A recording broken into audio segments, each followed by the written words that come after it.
Vienna, 1907. Just as the bells of St. Stephen's Cathedral tolled noon and the scent of fresh lilacs drifted through the south corridor of Schönbrunn Palace.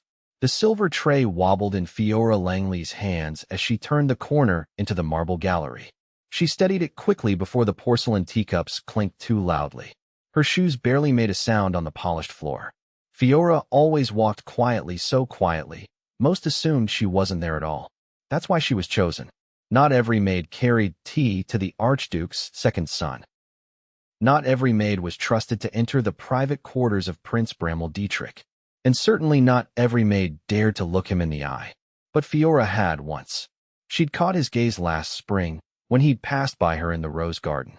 She had been kneeling by the trellises, trimming dead blooms from the Empress's favorite white roses. His boots had slowed. She'd lifted her head. His eyes clear, sharp, tired had met hers. He hadn't looked away, and neither had she. Now, nearly a year later, she was here again, her voice still soft as ever, hands steady though her heart was not. When she entered his study, the door creaked faintly. He glanced up from a stack of reports, military maps scattered across the desk.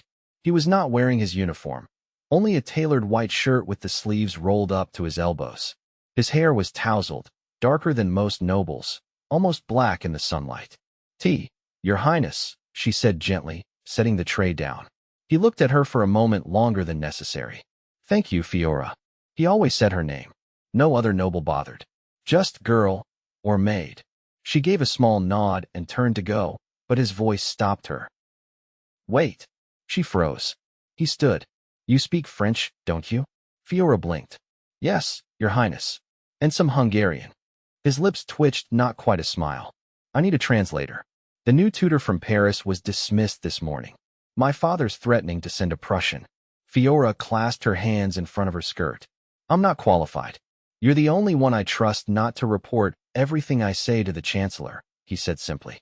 Silence stretched between them. "Finally," she said, "I can try." That was how it began. The quiet girl who spoke softly, and the prince who no longer trusted anyone born into power. They met in the study for 1 hour each day, under the pretense of translation. Fiora read aloud from the French newspapers while Bramwell corrected her pronunciation, made notes, asked questions about idioms. Sometimes they moved to Hungarian poems, political dispatches, old letters from the late Emperor Franz Joseph's era. He listened with a focus that made her skin warm. On the 5th afternoon, it rained. Bramwell stood at the window, watching droplets trail down the glass. Fiora held the newspaper open but hadn't read for several minutes. He turned. "Do you ever wish you'd been born into something else?" She met his gaze. "No. I only wish I could choose more within what I am." He looked at her like he hadn't expected that. "You've never thought of running?" "I think of changing things," she said softly. "Running doesn't do that." He stepped closer. "You're not like anyone here." "Neither are you," she whispered. A knock broke the moment. Fiora stepped back, heart pounding. A young officer entered with a sealed envelope. Bramwell dismissed him with a curt nod, then sliced open the wax. His eyes scanned the page. "Duel at dawn," he muttered. Fiora's breath caught. "With who?" "Count Lenhoff. Over something stupid. He accused me of dishonoring his cousin." She stepped forward before she could stop herself. "You didn't, did you?" He looked up. "No." "Then you can't duel. It's madness, it's law," he said bitterly. "And pride. And image. And all the things I've tried to distance myself from since I was 17. Then don't go." "I have to." Fiora's hands clenched. "Let me help. Let me speak to the Count's cousin. Maybe she'll—" "No," Bramwell said quietly. "You've helped enough. If anything happened to you because of me—" He didn't finish, but he reached out and touched her sleeve just for a second. That night, Fiora didn't sleep. She rose before dawn, slipped through the servant passages, and made for the stables. She had heard the Count's cousin, Lisette, was staying at the summer wing. Fiora found her in the antechamber, already dressed in mourning black though no one had died yet. "I don't know you," Lisette said coolly. "You don't need to." "Just listen," Fiora said, breathless. "You know the prince didn't touch you. This duel it's your cousin's wounded ego, not honor." Lisette's eyes narrowed. "And why should I interfere?" "Because if he dies, you'll wear black for the rest of your life for a lie. And if he kills your cousin, he will never forgive himself." Lizette stared. Then, without a word, she turned and left the room. The duel never happened. Fiora didn't see Bramwell for 3 days. Then he came to the servants' wing at night, cloaked, hood up. She was folding linens when he stepped into the laundry chamber. "You stopped it," he said. She looked up. "Yes." He took a step closer. "You risked everything." "I would again." His voice dropped. "Why?" Fiora hesitated. Then, in a voice barely louder than breath, she said, "Because I love you." He didn't speak, but his hand reached for hers. And he kissed her, once softly, then again, like he'd been waiting a year. She let herself lean into him, felt the warmth of his chest through the linen of his shirt, the tremble of his breath against her temple. "I'm going to change everything," he said into her hair. "Starting with us." The first snowfall came early that November, blanketing the Schönbrunn grounds in a hush that muffled every footstep and turned the clipped hedges into soft, white sculptures. The palace, radiant in candlelight and gold embroidery, braced for the arrival of the Hungarian delegation. Fiora stood near the great staircase, shoulders squared beneath the starch of her winter apron, watching as the carriages rolled in one after another. She hadn't seen Bramwell in over 2 weeks. Not since that night in the laundry chamber, when his lips had found hers and his voice had trembled against her skin. Since then, silence. No notes. No glances in corridors. The study remained locked. Her hands stayed busy polishing brass sconces, arranging lavender sachets beneath the Empress's gowns, scraping wax from ballroom floors with a paring knife, but her thoughts returned to him with a steadiness she couldn't shake. That morning, while collecting linen from the East Wing, she passed a chamber where voices rose behind a closed door. "You'll marry Countess Esterhazy, and you'll do it before Christmas," came the Emperor's voice, clipped, authoritative, and unmistakable. "Is that a command or a sentence?" Bramwell's voice answered, lower, measured. Fiora stepped back, heart pounding, and turned down the corridor before she could hear the reply. That evening, while the court dined under crystal chandeliers and servants glided behind them with silver trays, Fiora slipped into the old conservatory. It had been shuttered for years, its glass panes streaked with age, the air smelling faintly of citrus and soil. She crouched beside the dormant lemon tree and pressed her fingers to the earth, needing something rooted. The door creaked once. She didn't look up. "I thought you'd be in the study," Bramwell said behind her. "I was told it was locked," she replied, still kneeling. He stepped closer. "I didn't want anyone else using it." She rose slowly, brushing dirt from her palms. Only then did she meet his eyes. There was something different in them, tense, weary, but searching. "Why did you stop writing?" she asked. "I was warned," he answered. "They said any further rumors would affect my commission. And yours. They know everything, Fiora." "I'm not afraid of them," she said quietly. "You should be." His voice cracked. "They're not men, they're mechanisms. They grind down anything soft." "You're not soft," she said. He blinked. "But you are." She stepped toward him. "That's why you came here. Because you needed something that wasn't sharpened into a weapon." He didn't deny it. Instead, he reached into his coat and pulled out a folded page.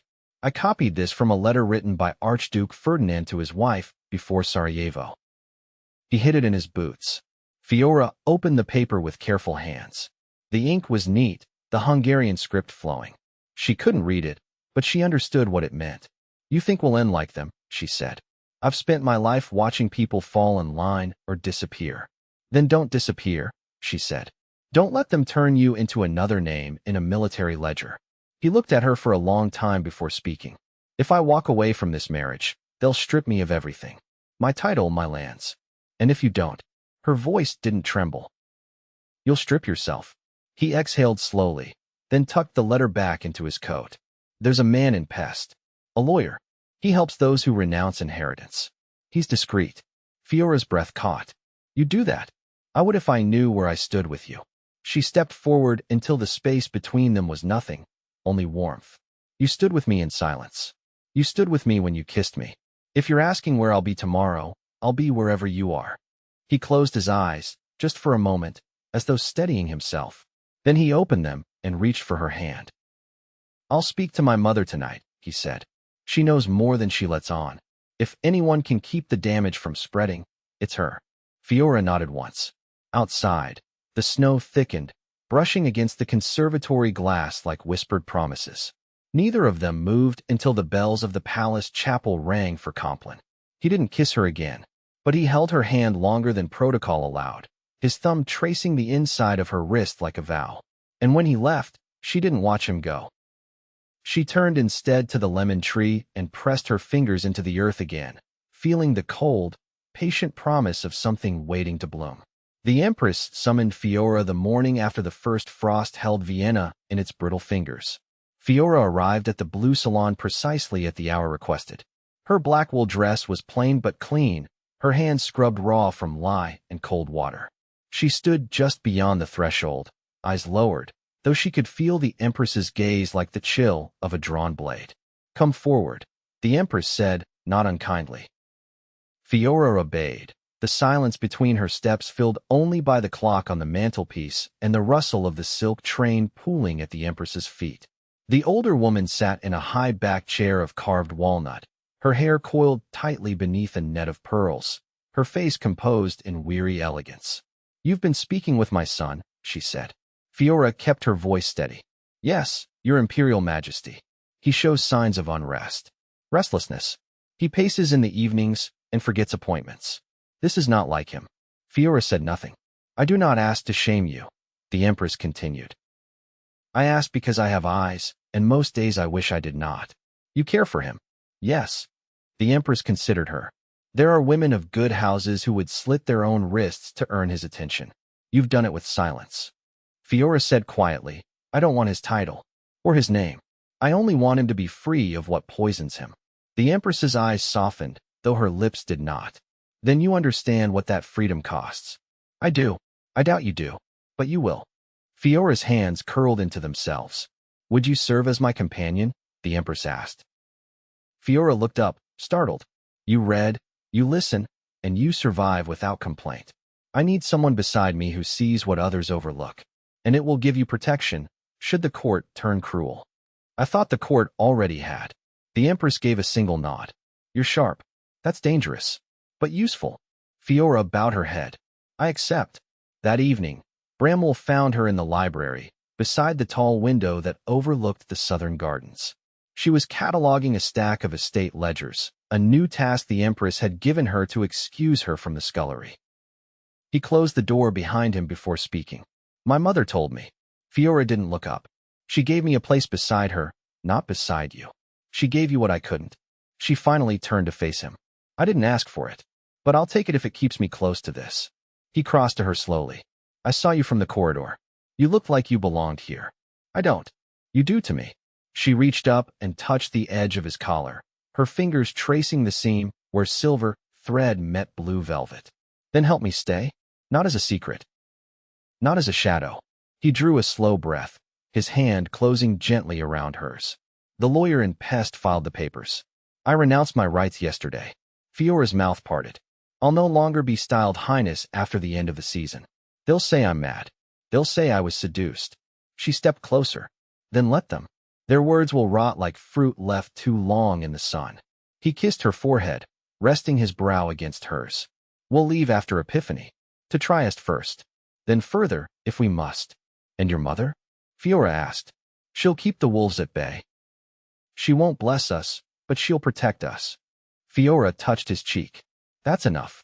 That night, they walked the long corridor between the East Wing and the servants' quarters in silence, their hands brushing only once, when they passed beneath the oil portrait of Franz Joseph.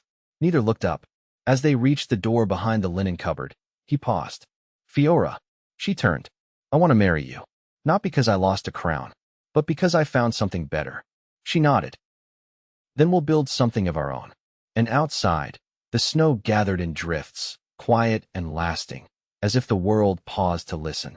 The train to Trieste stood ready behind the iron gates of Wien Subenhof, its dark carriages veiled in early morning mist and smoke. Fiora stood near the rear platform, her fingers hidden in a pair of doeskin gloves the Empress had pressed into her hands the night before with no words, only a nod. The station was quiet at that hour, the city still wrapped in sleep and frost. A porter moved past with a case tied in twine, and somewhere nearby, a coal cart clattered down a side track. Bramwell had not yet arrived. Fiora's breath clouded in front of her, disappearing as quickly as it formed. She glanced down at the worn leather satchel at her feet, the only bag she carried. Inside were letters from her mother, a worn copy of Bersini's poems, and a folded paper with their new names. Her and Frau Dietrich Lang, passengers bound for the coast. Footsteps approached behind her. "I thought you'd board without me," Bramwell said, his voice quieter than usual. She turned. He wore a long charcoal coat, the collar turned up, a wool scarf wrapped once around his neck. In his arms was a lacquered wooden case. "I wouldn't," she said. He set the case down. "It's the maps. I couldn't leave them behind.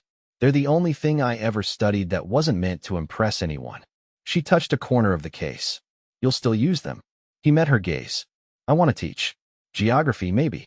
In a place where no one cares if I bow correctly." Fiora looked at him with careful steadiness.